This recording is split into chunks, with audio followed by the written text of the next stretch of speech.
Assalamualaikum warahmatullahi wabarakatuh. Salam sejahtera bagi kita semua. Pada pagi ini saya akan membahas mengenai cara kerja energi gas generator. Jadi sebelum kita start energi gas generator, kita harus tahu bagian-bagian dari energi gas tersebut. Yang pertama ada water pump buat scrubber ya. Dia pendingin buat scrubber. Sekalian untuk menyaring gas hasil pembakaran. Kemudian ada unit gas blower, kemudian ada pompa bahan bakar, ada oksigen analyzer, ada unit gas scrubber yaitu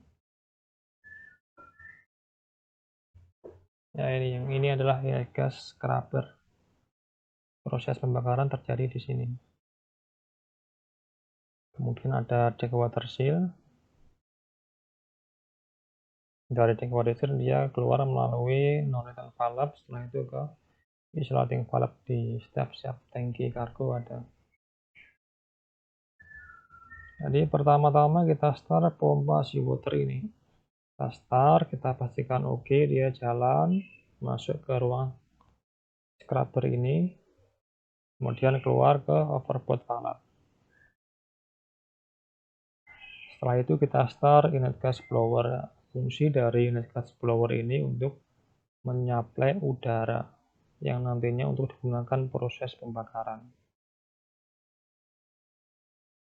Kemudian ada pompa bahan bakar, kita start juga sirkulasi. Jadi ini cuma gambar, kalau aslinya dia pompa sirkulasi terus mutar sampai valve ini digunakan.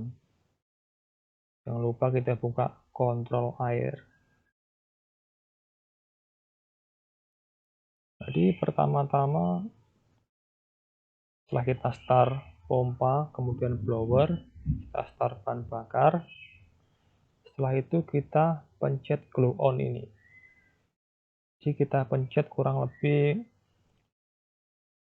20 detik. Nanti setelah 20 detik baru kita tekan ignition on.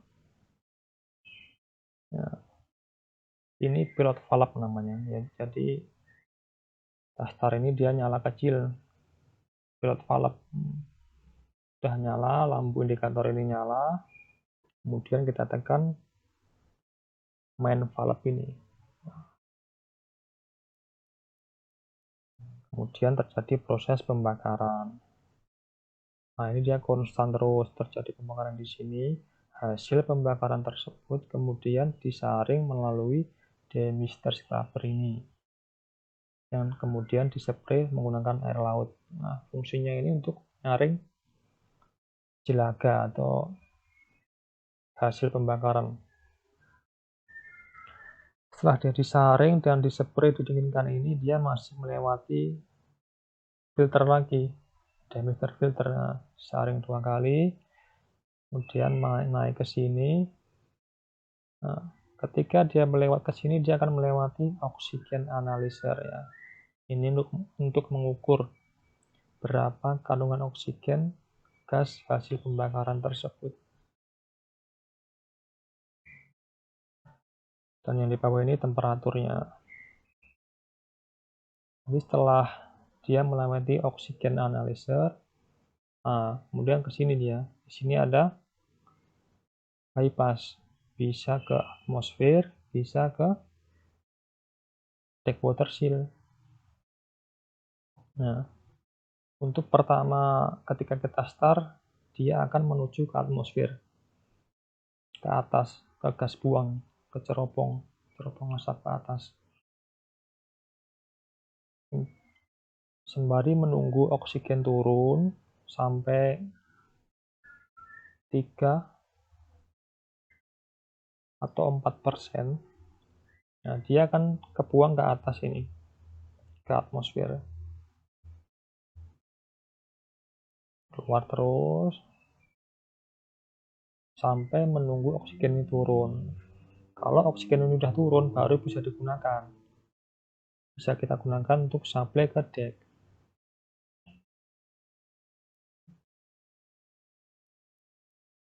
Jadi setelah oksigen turun, kita komunikasikan ke cargo control room bahwa oksigen sudah turun dan inert gas sudah bisa digunakan. Kita start deck water seal ini, ya, pendingin di deck water seal ini. Jadi setelah cargo control room atau officer duty udah konfirmasi, dia akan membuka valve yang tangki yang akan dibongkar. Setelah mereka udah siap ready,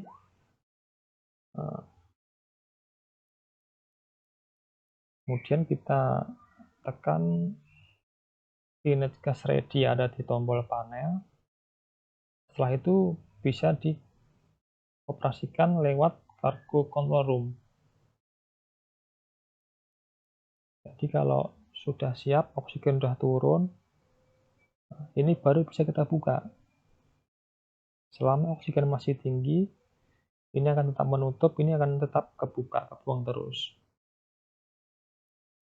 Nah, setelah oksigen turun, kemudian inert gas ini akan masuk ke deck water seal. Ya, di alat ini terpasang di deck. Dia melewati air laut, kemudian disaring lagi, dan masuk ke tangki yang akan dibongkar atau yang akan disupply tangki mana, dia masuk ke sana. Nah, ini akan konstan sampai terus, ini akan bakar terus, sama terus, sampai sesuai kebutuhan yang diperlukan. Nah, di sini ada juga untuk mengetahui pressure-nya.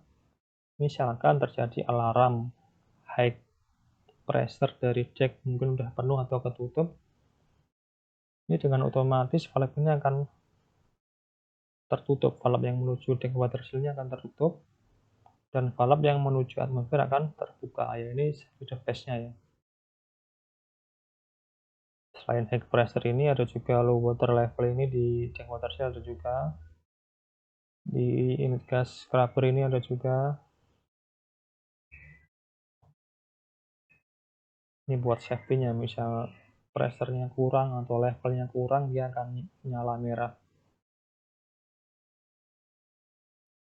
Jadi perlu diketahui, kenapa sih kok diperlukan inlet gas pada kapal tanker. Nah, jadi tujuan utama inlet gas itu untuk menjaga tekanan atmosfer pada tangki pada saat dibongkar, dan untuk mencegah terjadinya bahaya ledakan tangki. Karena ketika kargo itu dibongkar, misal tangki A dibongkar, pompa kan di bawah, kemudian kan dihisap dari bawah, tangki itu akan minus. Nah, nanti kalau minus lama-lama berbahaya karena bisa menghisap udara dari luar. Sedangkan udara dari luar itu kan oksigen, sumber segitiga api. Makanya kita supply inlet gas ini ya. Kalau ada yang bertanya, loh bagaimana inlet gas itu bisa dihasilkan? Nah, sebenarnya kita lakukan pembakaran di sini itu untuk menghilangkan oksigen. Jadi oksigen itu berkurang atau hilang di proses pembakaran. Hasil pembakaran ini yang paling banyak adalah nitrogen. Karena unsur udara di bumi ini yang paling banyak adalah nitrogen, sekitar 75-77%. Kalau oksigen kan cuma 20-21%. Sisanya itu nitrogen, paling banyak nitrogen, dan ada gas-gas lainnya. Ya. Jadi nitrogen itu sudah tersedia sebenarnya tinggal kita memisahkan dengan oksigen ini. Makanya oksigennya dibakar ini, nah, kemudian didinginkan, disaring, dan disuplai ke tank. Oke, terima kasih. Sekian dari saya. Semoga bermanfaat.